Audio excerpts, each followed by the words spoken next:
Tai labai natūralus mūsų bendradarbiavimas, todėl kad jūs esat Kauno komanda, o mes esam Kauno poliklinika. Tai normalu, kad mes turim kartu būti. Man labai smagu, kad abi Kauno Žalgirio komandos dirba su mumis. Bendradarbiavimas su futbolo komanda nenuvylė Žalgirio organizacijos ir tikiu, kad ir žinau, kad tikrai pavyks ir su krepšiu.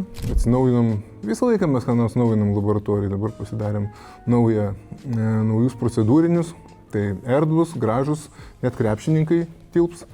Tai va, subalansuota visiems, o tiks ir labai laukiam mūsų krepšinio žvaigždžių. Ir aišku, ir mūsų personalas, mūsų darbuotojai labai, visi žinom, visi mylim krepšinį, visi mylim Žalgirį, už jį sergam.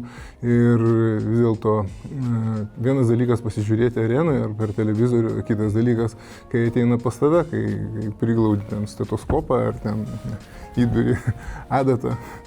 Ar ką nors tokio, tai va tas betarpiškumas ir žmonės tiesiog didžiuojasi ir manau, kad krepšinį dar labiau didžiuosis, sakys, pas mane šiandien buvo atėjęs, žinai kas, Valančiūnas.